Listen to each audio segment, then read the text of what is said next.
Vincent, good to meet you, bud. Great to meet you too. How long have you lived here? I've lived here for 5 years. I gotta confess, I feel like I've seen you at the gym a lot, but I never knew if it was you or like your evil twin or I something. don't So think it was. I don't think it was I me. never said what's up. It might not be you. Now that I've met you in person, What gym? No, don't say your gym. I'm not gonna say the gym, Is it but close to here? yeah. I own it. I have my own gym here. Is the dude There's jacked though? Is he like so ripped? no Is it? meeting you in Is person it a? now. Is it a? It Is it a might not be boxing him. I'm gym? glad I've never said hey. Is it a boxing gym? No, it's just a regular Because commercial I gym. owned like 3 gyms. Well, seeing you now in person, it really doesn't look like it. Looks like your evil twin. Here's the problem, Vincent, and I want to be as honest as possible about this. Most of the time, people will, when they tag me in things, they'll go, "Hey, I think I see Bobby Bones." Like, are you in Iowa City, Iowa? And they'll tag somebody. Right. Or are you in Sacramento? And it's always like the worst looking dude that just wears glasses like mine. Yeah, right. So it really doesn't He's not look like- bad looking. Yeah. I'm glad I've never said hey, but I swear people stop him and stuff, and they say what's up. And then I don't think it's me. They're like, I love the I show. don't think it's me. Yeah. No, if you've ever heard I love the show, that's funny. But yeah, and I don't think it's. I mean, is he bigger? Is he buffer than I am? No, Okay, good. That I No. like. That I like. no, he's not. He's actually smaller. I like that. Well, yeah, I'm confused on what I like Okay. at this point. All right. But yeah, I'm really glad I've never said hello. Then as am I. Do you live near me? not too far. Nobody Yeah. knows where I live. So you're Well, good to go. now that I'm here, I'm like it's really not that close. Yeah. But it's not too far away. Everyone's gonna be listening to this and learning absolutely nothing. Nothing. I was going through your social media, and I've been watching your stuff for a while, but I know kind of the pressures of your own first headlining tour. Yes. How did you feel about that? Because it did really well, which is fantastic. Yes, thank you. But going into it, did you have nerves when you were doing your own? Because there's a whole difference in being like great support, because that's not pressure on you. No. That's pressure I've on the talked artist. about this a lot. Yes. Yeah. You feel like, I've always felt like sometimes you're opening, you could drop dead on stage and you feel like no one would care. Like they'd be like, oh, the opener. Anyway, you we're know. waiting for Yeah, Parker right. McCollum. Yeah, right, yeah. exactly. And like, I think there was that added anxiety of like, there's nobody coming out there after you. So like, I think the first time I played a headline show, sold 1,000 tickets in Columbia, which was awesome. That was always kind of like my benchmark. I was like, if I ever could sell 1,000 tickets, like that was kind of like my goal, like my dream, I guess you could say. And so like you do it and you're like, wow, there's 1,000 people here. And then you're like, wow, there's a lot of people there just to watch me. And then you're like, oh, I hope the show's not boring or my song's actually good. I've had the vision. I don't know if you have this, but like, I just feel like everyone might like tap each other on the shoulder and all walk out at the same time, you know? Be like, it wasn't as good as we thought. So it's a whole nother added pressure. I felt, especially when I was touring stand up a lot, when I put up multiple shows at once, Yeah. that made me anxious. Yep. Like a full tour. Yep. Because there would be some cities that would do great and some not as great. And then, so I'd be like, and then I would be nervous. Like if nobody buys tickets, like I never really was good. Or like Right. Did you have those fears? Absolutely. And I think it's like the last thing you do. Like you put out a song, that's a step, you go open, that's a step. It was kind of the last thing that I hadn't done yet. It was the last thing, like we had no idea how it was going to go. Like putting tickets on sale is different than asking someone to stream your song, like buying something and going and showing up. And obviously you don't want to book the show and show up and then 30 people are there. Like wouldn't be a great feeling. So a little bit scary, but I feel like this time around we're going on tour again. And I think doing the 15, 20 shows, whatever we did this year, I think you're just kind of like hosting a house party is how I think of it now. And I've never really liked to do that, but I think the people, you kind of won the battle. Like they like you enough to spend the money. So I saw that a lot had sold out during pre-sale. Like that's such a relief. Yes, that was Oh, the my best. I was goodness. very nervous watching them. And when you can get stuff out of the way in pre-sale, that's a great sign. Do you do like the code?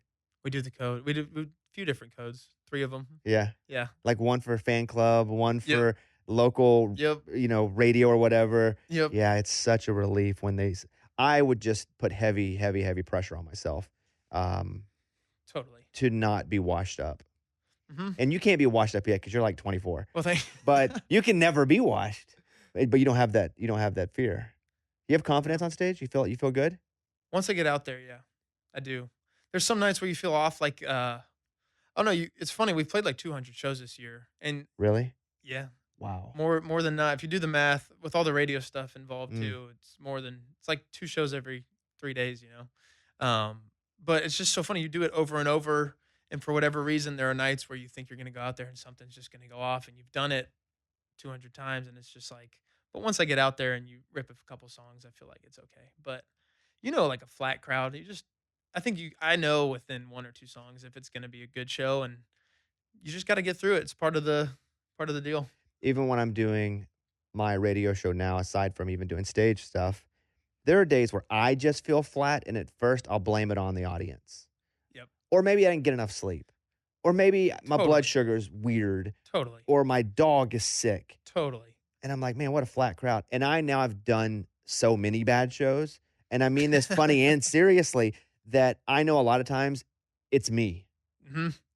That's a great point too. Like if you don't enjoy the show, how is Mhm. anybody going to? And I might be the one that's off, Right. and I'm blaming them. And they might love it. I feel like 95% of people would walk away being like, I didn't know anything was wrong. Like you might think you did a terrible show and they'd be like, felt like any other time. Have had that happen a decent amount where I come off and I'm like, or even at like a TV, like a live television spot, and I'm like, "That sucked." Yes. And they're like, "What do you mean?" I'm like, "I bombed that, I flubbed." And nobody really notices it at the level that we notice when we're performing ourselves No. because it's our whole world. No. Nobody does. It is our whole world. Like you notice every little thing. And it's funny, like some of the headliners you're with, they walk off stage and like, that was a bad one. I was like, I would have never guessed that. I went out in front of house and watched the show. I'm like, expecting them to be in a great mood. And they're like, God, I bombed. And I'm And like, now, but no, that's you now. that's me And now. so you gotta convince yourself not to feel that way because you saw it from the other side. Absolutely. Yeah, that's fun. Yeah. You still have fun doing shows? Is it so much fun? I do. I do. Is it more fun now that more songs are blowing up and the crowd's singing more Yes. back? Way more fun now where it's like, at first you have nothing and you're just like trying to make it through. You're like, can I play a set and like look like I know what I'm doing? And then you have one song. We had one song that people knew, and then now it feels like there's a handful. And we've been opening since May, so we went from headlining to doing 25 minutes. So it's like we only play 5, 6 songs, and people know like 4 of them. So like it feels like you're kind of crushing for 25 minutes. So if we can extend that into 90, that'd Mm. be awesome. Yeah, because you may have a bigger crowd, but if you're going out and you're playing support, Right. you do have a literally smaller space You on do. stage and a smaller set, but you can Mm. also pop out the hits faster. That's right. But I bet it feels a bit incomplete A little when bit. you're support because you've been doing your own thing Yes. and now you're gonna go do support and it's bigger, but it's gotta feel incomplete because you probably are just getting like wound up and then it's over. That's the thing. You don't wanna wait around all day because you don't want the 25 minutes. It's long enough where you don't wanna be flat, but then if you get yourself amped up, you're on and off the stage, and I think that 5, 6 songs is usually, like, in a longer set where you finally start to feel good. You're like, "Alright, we can rip the rest of these songs." Like, we all feel great on, like, the last chorus of the last song, and then it's over. And you just gotta try to wind down. What song do you think you've covered the most? Definitely American Kids by Kenny Chesney. That was the first song I got a guitar my sophomore year for Christmas, and, I loved country radio at that time. I still do, but like those were the only country songs I knew, and that's why I wanted a guitar to play the country radio songs and American Kids. I just like started going for the dum dum dum, and So sounded terrible. why did you want a Crazy guitar? song to start Why with. did you think a guitar would be cool? I actually didn't want one. My mom got a ukulele as like a birthday present. I think my dad or my sister just got it for her, and they were like mess around on that, and she did for like a week, and then was like, I'm not gonna do this. And I picked it up. I was probably in 8th grade. Learned a bunch of songs, like never put it down. And it was my sister that was like, please, like if you're gonna play this off and get a guitar, I can't Mm. listen to that anymore. And I was always just like, no, I'm good. Was anybody in Don't your want it. family drawn to music? My mom can play the piano a little bit, pretty good, but not. I wouldn't say musical. Everyone's like, I say my dad could be an A&R, not my A&R, but somebody's A&R. Like he's very critical of like why he likes a song or what song's good, what song's bad. My mom's kind of the same way, so I think we all love it. Like we love movies and entertainment and music and stuff like that. That's always been a big deal, but nobody was like making music. Nobody wanted to be in a band. No, Nobody was in a band when they no, were a kid. Now they're living through you. no, What do your none of parents that. what do your parents think about the success now? They love it. I think my dad's checks in all the time. He owns his own business, so like I think he likes to check in on that side of things with me too. Like he always like makes sure I'm at least keeping an eye on the numbers and stuff like that and where things are at. Oh, Cause like really? yeah, so Yeah. he checks in on that, and he's got a lot of creative ideas that I'll hear him out, but he's got the right mix of like he's involved and like he's got his ideas, and like I'm glad that he cares, but like no decisions are made by him. We never got into that territory, which is That's good. funny. You'll hear But them they're out. super proud. And my mom's just number one supporter, just like Did they get to come to many shows? They do for like I said, we're playing a lot of shows, so it's a small percentage, but like a good bit. I'd say like 10 to 15 Wow, a year, that's like cool. whatever's around, or they'll travel a little bit too. When did you have to get a business manager? That was, I think, probably last year, right? It's weird, Year huh? and a half. Yeah, it is weird. It's awesome. I'm very. That's probably the thing I'm, to be honest, the most thankful for. Having a I'm like, business manager? yeah, like why is it that just because I can write songs and sing, I get to have a business? Like it's such a weight off the shoulder. Like my friends are talking about doing their taxes and stuff, and I'm just like, Yeah, it you was know, weird for me. I'm from a rural town in Arkansas, so I didn't even know what a business manager was. Like, right, I didn't know what that right, but to pay somebody to, like, manage my money, I never had any money, so to pay somebody, that hit weird, but then whenever I was, like, paying percentages to people, yeah, I just knew I was gonna end up in jail, like, for tax evasion accidentally. Not I wasn't even gonna be evading on purpose. I just knew it was gonna end up bad for yeah. me. Do you feel like you have to look it over to make sure you're I look at everything all the time. I'm just very anal about money because I never had it. So, yes, I look at my accounts 2 or 3 times a day, yeah, but I don't even get bills in my house. yeah. Like, it's awesome. That's how my dad is. So when he's asking me stuff and I don't know, he's like, He wants you to know. he wants me to know. Yeah, Do I assume you trust your people, right? Do you have a close relationship with your definitely. business manager? I have a very close relationship. It's yeah. Do you ever Getting call him, closer. be like, "Can I buy this?" Do you ever have you done that? I haven't gotten there yet. I'm really not. I'm not like that. What do you mean? I just don't. I Like, don't buy a whole lot of stuff. I haven't had you my see an eye on a awesome whole lot of guitar, things. and it's like a $6,000 guitar. I did buy a Gibson, but that I felt like that was like I needed one Well, you can for write the that road. off though too, though. Right. So I've learned this stuff too. All Right. this stuff I've learned through like trials and tribulations. But it's so do you like own like a house or condo or anything yet? I own my truck. Yeah. That's Okay. it. Yeah. If you were to That would be see next year. Like we'll figure out what to buy. if you were Probably. to see like I was talking to Parker McCollum this morning, who I've known for a long time. You like Parker, right? One of my favorites. Yeah. Yeah. Known him forever. And I didn't know there was this story about that Hellcat that he's Yeah. selling, Yeah. except he already sold it, and the person now is selling it from Parker, saying this is Parker McCollum's car. But Parker's already sold it. It's not his anymore. And the guy's using, hey, this used to be Parker McCollum's car Oh, as a tool to get to a little more. upsell Yeah. it. And he's like, I've already sold it. People are like, what do you want for your car? And he's like, no, I sold it. And I think he's kind of annoyed Right. that that's happening. But if you were to see like that car, it was listed at like $99,000 and you wanted it, you'd probably call your business manager and be like, can I Like, buy hey, can I this? get this? Yeah. I think we're approaching that territory. That's a good time. I don't think I've had enough to like really. I was like, all right, that's cool that I'm making that money to write songs and play songs, but it was never enough to like think about that kind of stuff. Are you getting free clothes yet? Yeah, that's coming in. It's That's awesome. cool. It's cool. It's Yeah. really cool. I never like to pick clothes, so that's awesome too. Just wear what gets sent.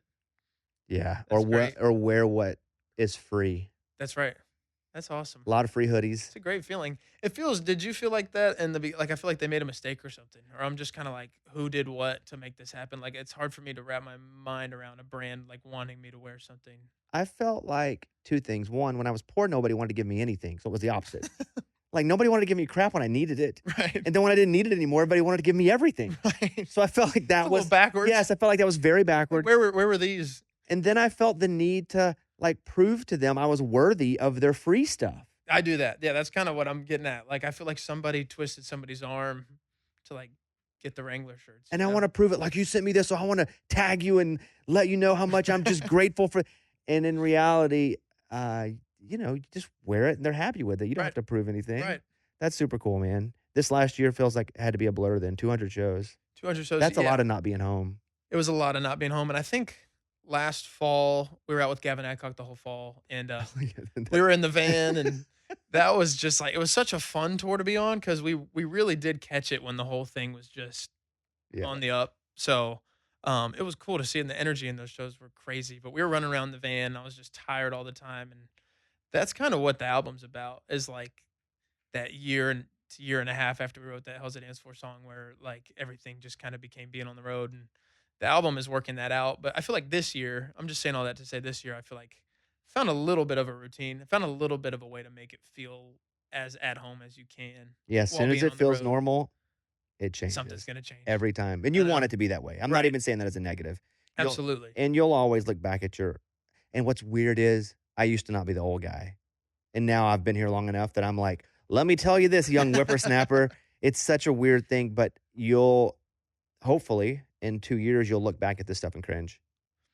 Yeah, it's starting to happen a little bit Yeah, good. But with the early days. I'm looking back at them and I'm like, God. what was I thinking? Yeah, Why did I do that? and I know I was just doing my best. Mhm, and you were, and it was awesome. Yeah, And what you're doing now is awesome, but if you're not in 2 years looking back at it going, "Oh, man," then that right, means you haven't gotten much better, you haven't progressed. right. You're not different, you I'm haven't with you. changed. And it's funny too, because back then I didn't even know what I didn't know. Yeah. Like I didn't even. It's cool to have like a phase or like an era to look back on because I felt like it was new. I don't feel like I'm the old guy at all, but I felt like the new young kid that just got here for so long, and now it's been like 5 years, so that's not really the case Oh, anymore. you're still the young kid. Right. You're ki you're the now young kid at the big kid table.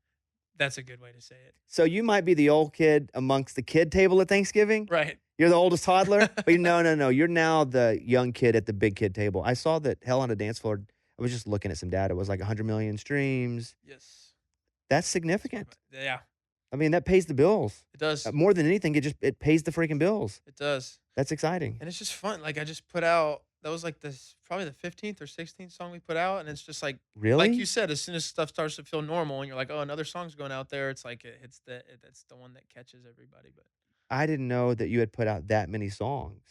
might Was have might have been a little less. Well, the 5 that came after that. So that was probably the 10th. The 10th or 11th song, I should say. was there anything about this song, though, was there any more of a push with it than other songs that makes it this much bigger, or did it catch, and then you Almost guys decided? almost nothing made it different, and I was just talking about this at the gym that you don't go to with Chase With McDaniel the that guy I that wrote the wasn't me? song. Yeah. I wrote the song with Chase McDaniel, and I saw him, and, I saw Your Evil Twin on the way down, but, yeah, me and him were just like he's like, "You see 100,000,000 streams?" And I was like, "Yeah," and I was like, "I don't know if you feel this way, but I still feel like I don't know what it was that made it the one that did that," and he was like, "Me either," and part of it, I guess, you just When keep you wrote trying. it, did you? I knew there's this line in there, "Rock bottom's got a brand new view," that launches into the chorus, "Hell is a dance floor," and, like, just that kinda moment in the songwriting, I knew we did something. I was like, "That's a great line," and then when we started clipping it on TikTok from that line, that's when it started catching, so I was like, "Okay, it's working," but I I don't know. You start to see the numbers come in, the pre-saves come in, you're like, "Alright, this one's gonna be better than the others," but I never thought it would do what it did. I didn't think I'd get a gold record, like, to hang on the wall. That was wild. Getting, like, a physical Like, something item. tangible? I just never thought about that. I thought about getting a bus, thought about playing shows, never thought about 100,000,000 streams. Did you think about people that you liked liking you? Always. When I was writing songs, it was always like, would John Mayer like this song if he heard it? Would Parker McCollum like this song if he heard it? I was always kind of like, that was my benchmark because I was writing alone when I first got to town. I didn't start co-writing till 2 years in. I didn't really know anybody for the first 2 years. I could have been anywhere, but I just moved to town because I knew this is where stuff happened. So I was writing songs alone. That was always my thing. It was just like mental. Like I was like, if they heard this, like would I be on the right track, or do I need to change that line? You Has know? Parker commented on even in person, on anything that you've done and been like, "Dude, I really like that song?" Yeah, he's a fan, which is awesome. Like he's really liked it, and like he actually listens to it too. He wasn't just saying it like he was like quoting lines and stuff like that. And he was when I was at Ole Miss. I went to Ole Miss for a year, so I went graduated high school, had a handful of friends going to Ole Miss. Wasn't super excited about anything, so I was like, Why I Ole Miss, get though, if you're from Georgia? because UGA there's this scholarship called the Hope Scholarship, and if you have a certain GPA in state, you can go for like a very little amount of money. So it became like really hard to get into UGA if you live in state. So everybody just started going to Ole Miss or Auburn or like South Carolina. If you didn't have the grades and you wanted to go to SEC, you just go to one of those. And like half my county went to Ole Miss. Really? Like it was split between Auburn and Ole Miss and UGA. What Like part of the state then? Were you geographically closer to Ole Miss? not really. We're pretty close to Auburn. It's like North Yeah. Atlanta. Yeah, pretty close to Auburn. A lot of some Tennessee here and there, but Auburn and Ole Miss were like the ones to go to. You did a year at Ole Miss? It's like prison. You did A a year. year I at did Ole Miss? 6 months. I did a year at Ole Miss. That'll be our EP. Did a year at Ole Served Miss. a year in, Hotty Toddy. That's right. I was there in person for 6 months, and then COVID sent us home, like, pretty much right when the second semester started. I had just started writing songs. Um, saying all that to say, my friend from Louisiana showed me Parker, and at that time, like I was saying, I love the country radio songs, and I love John Mayer. I'd never heard any of that kinda, like, left of center, red dirt, songwriter country. I didn't know it was a thing. So I heard the "I Can't Breathe in Hell of a Year," and it just clicked for me, and that's kinda what made me I was like, "Oh, if I write songs, it's gonna be something like this." And then I went and listened to him for the next 2, 3 years, so And you just wrote by yourself. yeah, Even alone. here for 2 years. That's a long time. It was well, I was at Lipscomb here for a year too, so I did a year at Ole Miss, did a year at Lipscomb. It's like you served 2 different My penitentiaries. prisons, yeah, Yeah. very different prisons also. Lipscomb Church of Christ School, coming from Ole Miss to that establishment was a very big change. Whenever you're writing songs by yourself, and most people come here and they've only written by themselves. The co-write is very much a Nashville thing. Absolutely. But if you're at Lipscomb, I'm just surprised that culture wasn't already a part of the songwriting. Were you avoiding it purposefully? There were a couple people there that were into it. I had a professor there that set me up with my first write on Music Row because I was just like dying for it. Like we would have these one-on-one. You had to do one-on-one lessons, and one of them was songwriting. So That's a weird thing to learn it was really one-on-one. weird. So I would just go in there on like Tuesday mornings and play or whatever I was working on. She'd be like, "This is good. This is bad." Hmm. Did you this is an unfair question to answer. I'm gonna ask it to you anyway. Did you feel like, "You're telling me my songwriting is good or bad, yet you haven't done it at a level that unless you were my teacher, I probably wouldn't listen to you critique something that is creative." I think there's a little bit of that. She played session stuff though, so I respected her Okay, opinion. So like yeah. she's been in town. She wrote songs, but like I do think the general premise of music school that is a thing in the back of your mind where you're like, Like, if you "Eh." were good, you wouldn't be here as a teacher, you'd be out there doing it. And it's a terrible thing to say. It's a terrible thing to say. But I remember having a in college, I was studying television. And I remember the our professor would be like, "And this is how you," and he was like on the news for like a year in Little Rock, Arkansas, Right. which was like the big city to me from where I grew up. But I was like, "Dude, if you were good, why are you here?" I know I hear that. I think it's the way they approach it too. Like you don't if there's a little bit of cockiness to it Yeah, and they're telling you this completely is agree. bad. Completely agree. If they're just trying to help you, it's like great. That's a great point. But there is a little bit of I'm with you on that. And I think a lot of people do there's power trip is a real thing all over the place. And I think too, in a job like this, to succeed at it, to actually try at it, you gotta have some sort of screw loose I agree. because there's no stability in this. No, It's so unpredictable. it really is. You can work your freaking face off and nothing happen, or you can stumble into it and have a really good For sure. opportunity. And it's been cool to see like it's been cool to get on tour and open for these people that like Parker and Riley Green and people that I've like listened to their music for so long like just to see how they go about it. I think everybody else deals with it. Everybody deals with it in a different way, I guess is what I'm trying to say. Do you have any sort of imposter syndrome? I think so. I'm always like hesitant to like put the labels on stuff like that, but like every time I've heard that I'm like, "Ah, I'm not going to have that." And then it sneaks up on you in a way of like kind of I feel like with the brand deals is kind of like I'm like they're sending that to me. Yeah, and I wonder if now you're feeling it because you're starting to have this success that's different. I call it big kid at the table success. Yes. And I would think now is about the time where if you're going to have it, It's right now. but I think everybody has it a bit. Yeah, I think so. Well, I think you think about things happening and you think they're going to happen a certain way. And like, I think when you're daydreaming about it, you're always like, well, this thing's going to happen first and then it's going to naturally lead me into that. But really, it just kind of happens and there's no ramp into it. And I think that's why I'm always like, I don't know if it's imposter syndrome or if it's just playing out differently or like there was no like prep for it. But like, one day you wake up and people just treat you a little different, or like one day you wake up and more people are buying tickets, or more people are listening to the songs, and it's just like It's weird. it's weird. Yeah, it's weird. When you went from van to bus, That was great. life changing, right? Life. I'm still like fired up about that. Would you explain that a bit like granularly? Because I think again, it's one of those things unless you've lived it, you really don't understand. And I don't expect even people who listen to this podcast or radio show to understand fully because they haven't had to live it, right? No, But would you explain what it's like on a van versus what it's like in a bus?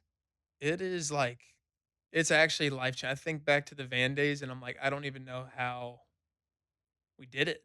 I'm like thinking about having to go do that now, and I'm like, that sounds crazy. But what you do, we would bus.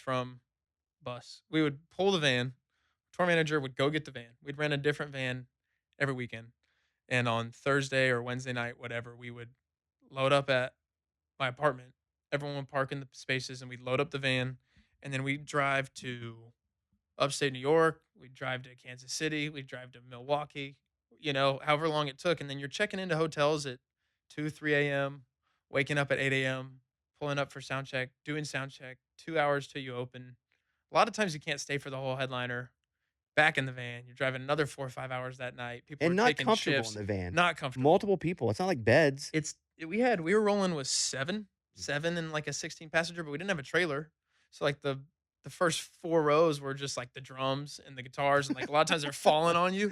And we had a month-long stretch where like God was definitely like laughing and like testing us for sure. But we were where was it?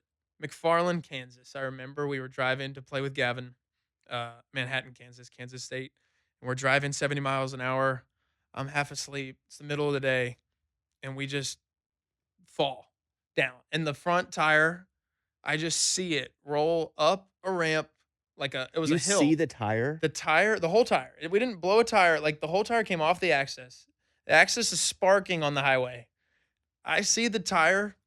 It was a ranch with a hill, and it went up the hill like a ramp. And we all lost sight of the tire. It was 40 yards in the air, going 70 miles an hour, just flying into somebody's ranch. And then the axis is sparking down the road. And we're just saying, hit the brakes, hit the brakes. And our drummer was driving. He's real low key, and he's just like, there's no brakes. And we're like, No what? And he's like, the way. brakes are out.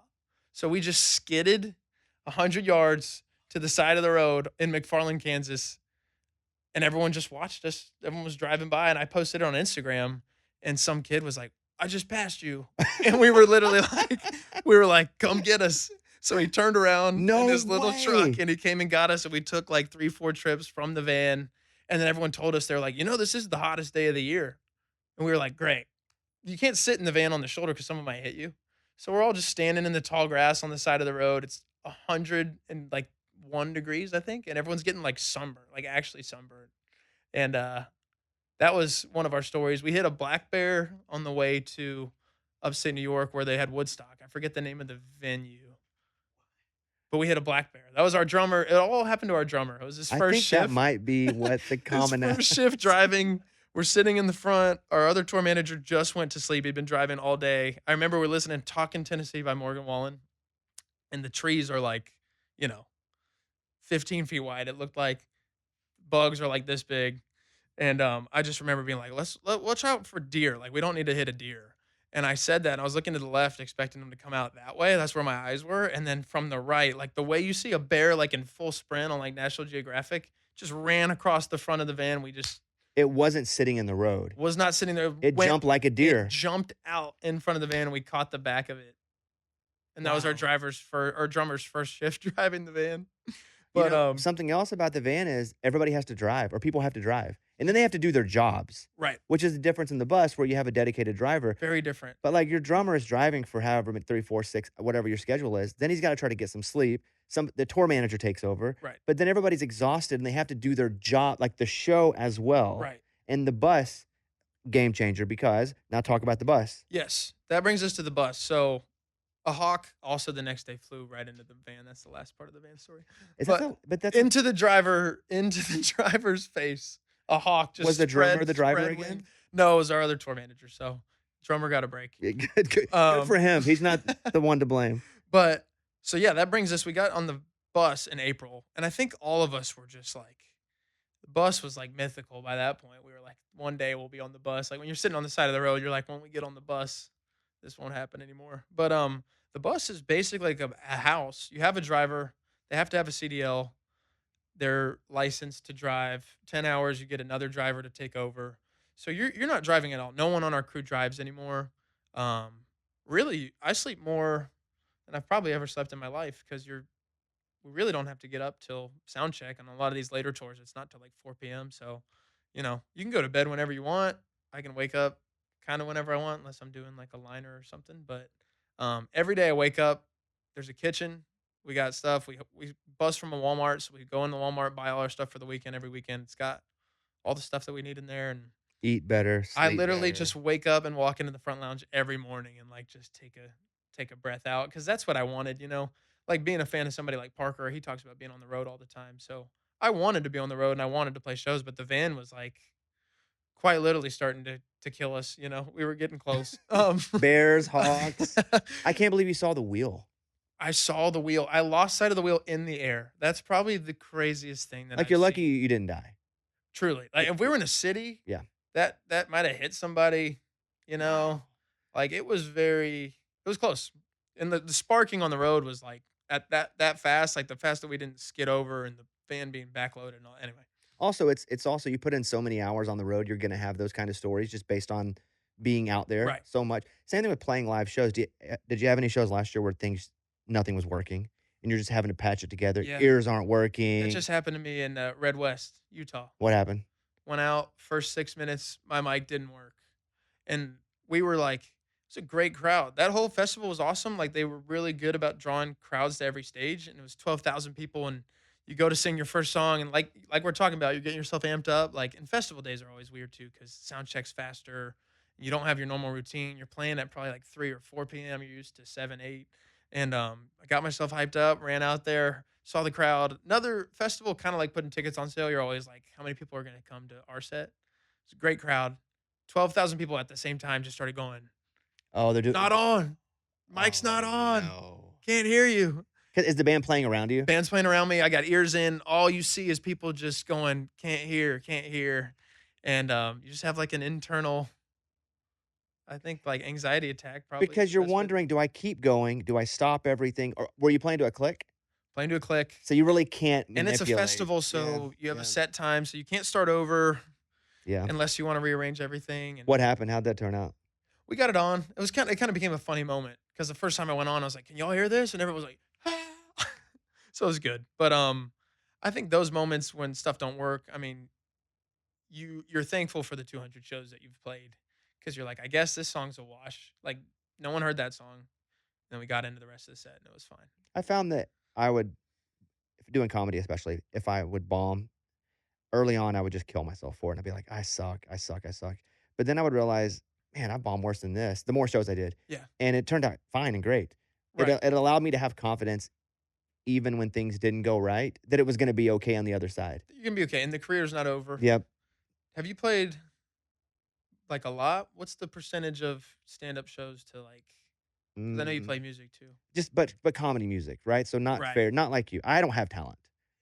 There's a difference, so I don't want I don't want these 2 to be compared.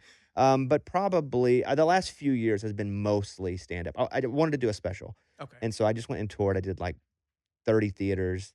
I wrote this show, and I toured it, and CMT bought it and ran it, and it was awesome, Nice. and so I did a special, and then I was like, "I think I'm good now." I Nice. still play the Opry sometimes, but I Mhm. was doing comedy more than I was music. Now, I would have a guitar there because the greatest thing for me was if I would, like, suck Right. or if the crowd was dead, which meant I sucked, I would just grab my guitar because Right. I can hide behind the Right. music. When you're just out there with a microphone and people are just No, that's they kind of have to why. laugh, yeah, That's kind it's of why I was asking because very I'm like, vulnerable. I really couldn't imagine going out there and just talking. You could. Yeah. Because you're writing songs in a vulnerable way too. True. Like, the first time that you play, like, a work tape for somebody with an emotion from you and you're like, "Listen to this," and they're listening maybe for the melody or listen to the chord listen you're also like, "Man, those are my real thoughts," and, like, it feels kinda naked. Yeah. I mean, it's similar Yeah. Okay. to writing Okay. songs, but yeah, I found when I would grab that guitar, I could kinda hide behind it, it was nice. Totally. I feel like I have that too. Do you feel like you amplify yourself, a version of yourself on stage? Is it a Superman? Is it a cape a bit when you play Mhm. music? Yeah. And that's funny too. Like going back to the growth thing, like there'll be times where I swear I'm out there just like giving it my all and ripping it. And then I go watch the video and I like haven't moved. I'm like just standing still. And you swear you feel like you're giving a show and you have to realize like you really do kind of got to perform and get into it. But Do you watch videos?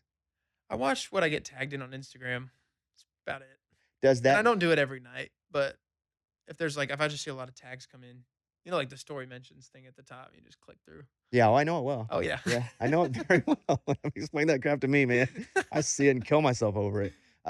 Do you, like, challenge your micro movements more so because people are recording everything?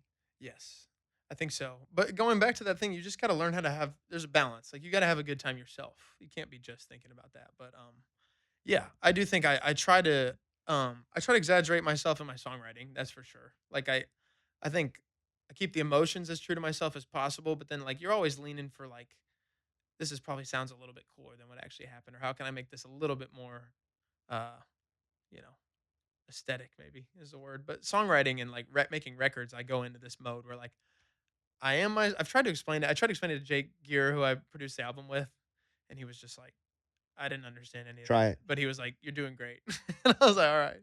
But I feel like there's this songwriter version of me that like kind of walks through everything. Like I go through life for real, and then there's like this version of me that I tap into that I'm like, it's almost like I'm watching my life happen, and it's like, how can I make this a little bit more interesting? I have to amplify every single thing that I do because I'm doing content all the time. So if Right. it's radio or podcast or social media, whatever it is, like if it were just the literal version of me, I think it would be probably about a 4. Got But you. when I'm on, I gotta put it up or it's not compelling.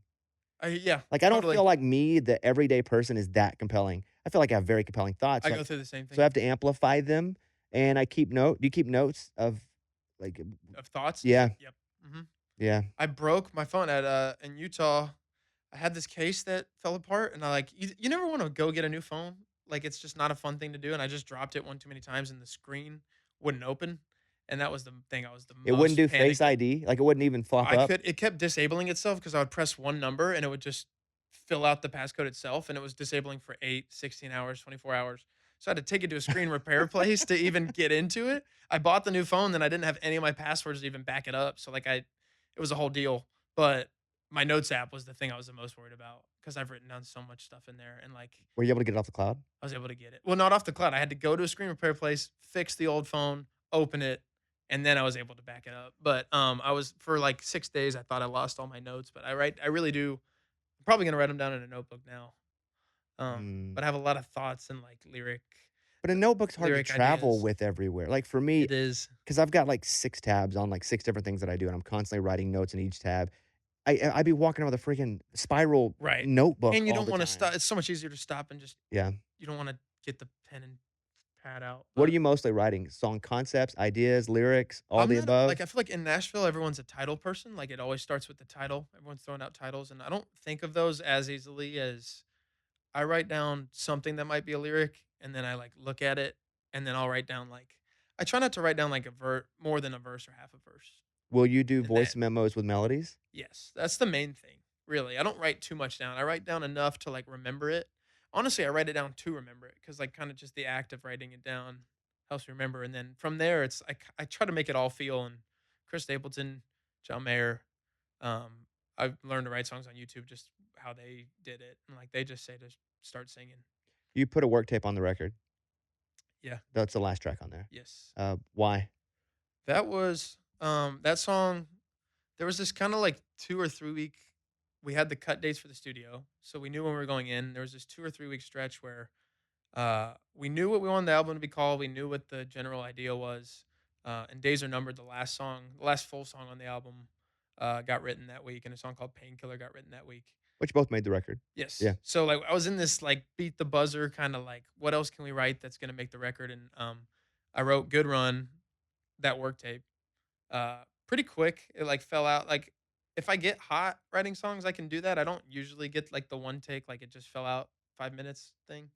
But that one kind of happened in like 10 minutes. And I sent it to Jake, the producer, and he was like, I was like, you think this is worth finishing to try to like get it on the record? And he was like, just leave it the way it is. It was his idea to kind of, and he's like, maybe we'll master it and see how it turns out. And um, I thought it was cool to put a work tape on there for me personally because that's how everything starts. You know, like everything starts with me texting Jake a work tape or texting, uh, a manager a work tape or anybody. So for me as a songwriter, that's what I sit there and listen with and fall in love with the songs and think of production ideas. So it was cool for me to put that on the record and for one of those songs to kind of live in that way where it's like you always lose a little something when you go to make it a full song. Yeah, I was gonna ask how you do with, like, demoitis, where you Right. love the demo so much, but you also understand what the produced product should be, and are there times where you're fighting against, "Should we produce it this much?" Yes, all the time.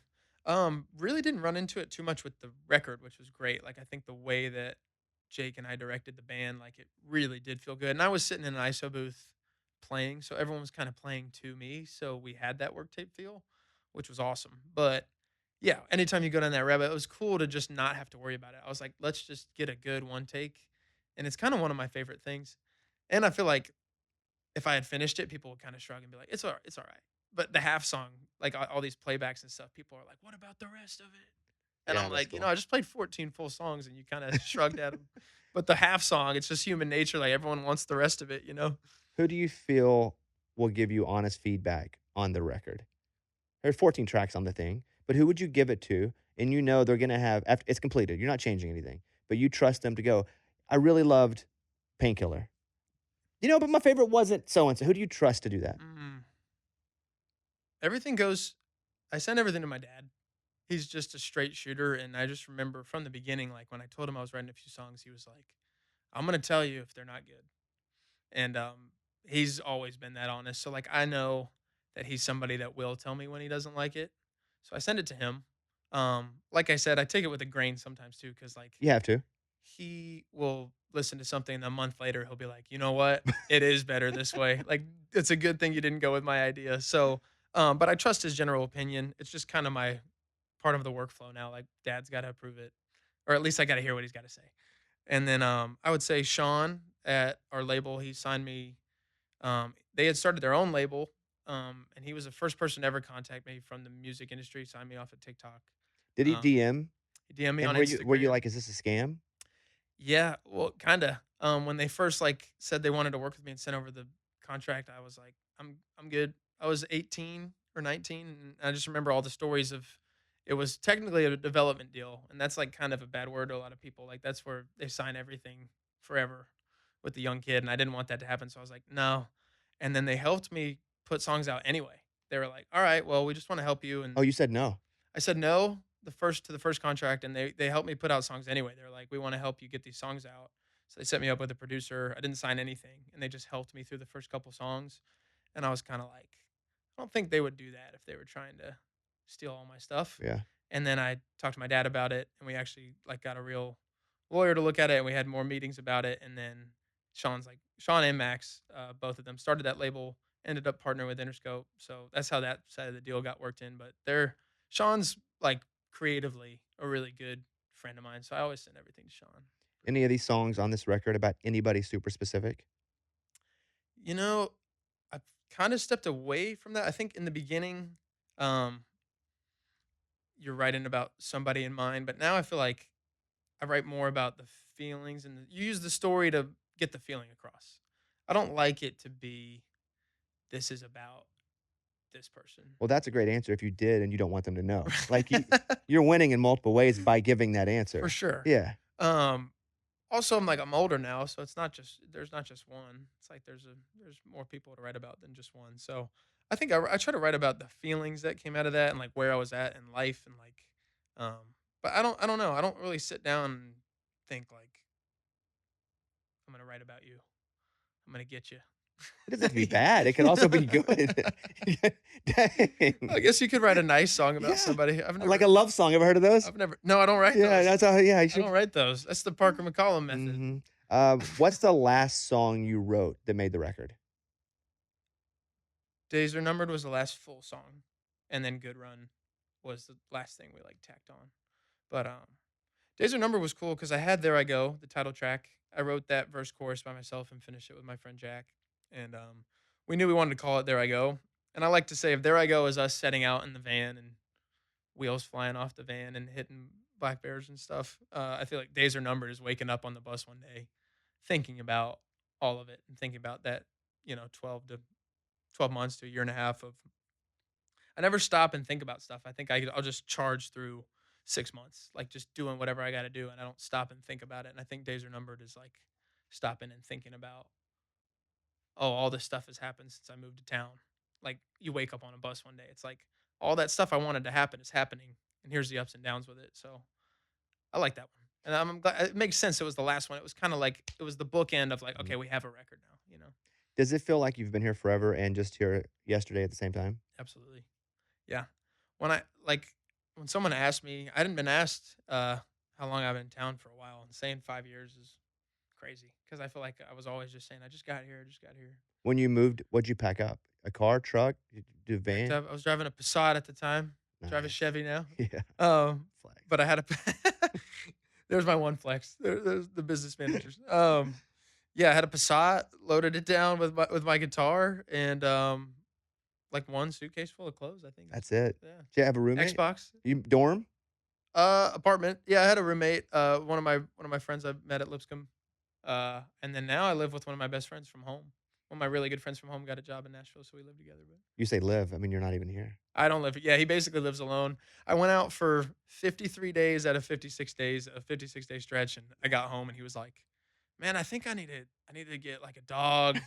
And then, like, a couple hours later, he was like, "I think I'm gonna try to find a girlfriend." I was like, "Damn, you got lonely, He's bro." subleasing your That's my room. room my Yeah. roommate's trying to cure his loneliness, yeah.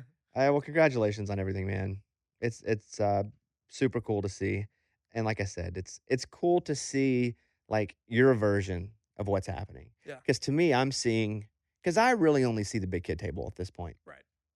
But now, like you're here. It's cool. Yeah, Yeah, thank you. yeah. And I was watching Congratulations. when I was sitting there writing songs by myself, I was watching Bobby Cass every Oh, week, and, thanks, man. I appreciate all the that. clips, all the interviews. If my Well, favorite artist was going on, I'm like, "I gotta watch Bobby Bones." then I'm gonna share something with you that I probably wasn't gonna share with you. Um, Mike, how long? What are we at here? Almost 50 minutes. Okay.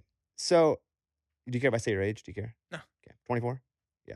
sure. Usually, we have like a mark. Anybody below 27 has nothing to say. This is just me through the history of me doing this show and doing long form projects with people. Yeah, Anybody below 27, usually it's not specific to the person, has nothing to say because they haven't really been here long enough. They don't have good stories. They haven't developed the art of storytelling, which is a whole different part of songwriting and performing. And we put the over under at 32. 32 minutes on how long this would be. Because nice. if I'm sitting with you and I'm like, he doesn't have much to say, I want him to look good. It's my job to make you look good. It's also my job to pull some interesting stuff out of you, right? Thank you, Bobby. And that was about the mark we debated. You're 24. Yeah, I bet the under. nice. I was like, there's no way we get to 32 minutes. But we did 50 minutes. And so when I say like, it's been super cool hanging out with you, that's the way I can show you Thank you. is that I feel like we could do another half hour and I'd have a good time. So dude, I'm rooting Alright. for you. Thank you. Yeah, I'm I'm rooting glad I for you. never said hello to you at the gym. Me nice, too. nice to meet you. Yeah, nice to meet you too. I'm glad the person is smaller than me. He is smaller. Yeah. Yeah, sizing you up now. It's definitely not you. Let me ask you one final question. Two final questions. When you get a sponsor like Monster, how much does that help when you do a tour? Very much. Very much so. Makes it a lot Shout easier? out to Monster. Yeah. That's when you can actually walk away with money too. Because most of the time it's like people think you're selling a lot of tickets and making a lot of money, and you're not. Like at the end of the day, you don't take that home. That like it's expensive to have the bus. It's expensive to have a band and a crew. So that's when you can really actually start to make some profit, and they're a huge help. Also wanted to shout them out. Shout out Monster. And Go buy one. and then as far as playing sports, you're an athlete. Played football, basketball. Yeah. Do you work at music like you worked as an athlete? Yes, yeah. Good questions. You got good questions. I've been doing this for a minute. Like I said, I'm old now. I've been doing this a while. Well, I guess like it's just like it's stuff that I never tell people that you're asking me about. Like I never feel like I have the chance to tell people. But yeah, I think that was probably the thing that I was the best at and I liked the best about playing football, basketball. Like I liked doing the work and being able to get better at it and like seeing yourself get better. And I think I do try to apply the same thing. Nick Saban, I'm not an Alabama fan. I like great coaches though. Nick You're Saban. not an Alabama fan? Not an Alabama fan, but I am a Nick Saban fan. You know what? I I would put listen. myself in both of those as well. I listen to what he has to say, and it's just like there's so much stuff with sports that are applicable to everything. Like Nick Saban talks about like falling in love with the process, like process oriented thinking. I wrote about Nick Saban specifically talking about the process in my last book Damn. because All right. I'm just such a believer in the process. It makes it so much easier to tune out of the stuff that might get weird and the stuff that might like steal the joy from it. Like if you're just like, all right, I made this record with these songs. Now how can I make a better record with better songs? You know? I found that work ethic in sports has translated well for people who do music. Definitely. And some people are like, well, how are all these athletes musicians? It must be. No, it's a lot of the skills that you develop while playing sports. Even the adversity, For sure. which I think is a massive part That's of the it. biggest one too. Yeah. And I think also like I played on a football team. We won 4 or 5 games in 4 years in our high Congratulations. school. So it was like not a good situation, but like I think just even being able to be around stuff that's like not successful and still like be able to keep Yeah. going like but yeah, there's adversity everywhere. So yeah, I think everyone thinks it's like, oh, they're so talented. Like they've they've got all the talent. They were a high school quarterback, college quarterback, and they get to sing. It's like, no, it's just you learn how to develop stuff and you learn how to keep going. Yeah, because I used to have just that jealousy of, man, look at Sam Hunt, he can do it all. But I think there's a difference in causation and correlation, and also the skills you develop at one thing can actually translate into another. Not that just you're blessed at both. Definitely. And so, yeah, debut album, it's out. Congratulations, man. Thank I you. know you've had music, but Appreciate it. to put out a whole project, that is another. And I hope my hope for you is that in 18 months you look back and go, oh, some of those songs I cringe at, because Yeah. that's growth. That is real growth. That's the goal. All That right. that's always the goal, to look back and be a little. Yeah. I was talking because you like John Mayer, my favorite artist of all time, and I was Oh, buddy. talking with John Mayer. We had a brief season where we were friends. We're not friends now, but we had a brief season where if we were in the same town, we would like see each other. Right. And if he came to Nashville, he would come and hop in the show, Yeah. and he would talk about how he would listen back to some of his stuff and be like, oh, like, Right. and it's the stuff that people like still relate to the most. Right. And he's like, man, it's so like milk toast, like down the middle, and like I'm just not drawn to it at all. Right. But it's what people like still love the most, Yep. and he still plays it, even though it doesn't always drive him, uh, like it doesn't like spark him. Yeah. But he knows it's what the people want. Right. So as I say, look back and cringe. Also, just keep playing the hits. It's There a you both. go. You gotta I like it. yeah, have the mix. I Good, like it. good to see you, man. Good to see you too. You guys, VincentMasonMusic.com, and go to his socials. And he doesn't really need you to buy tickets, but if you're there, cheer extra loud and check out the record. It is out now.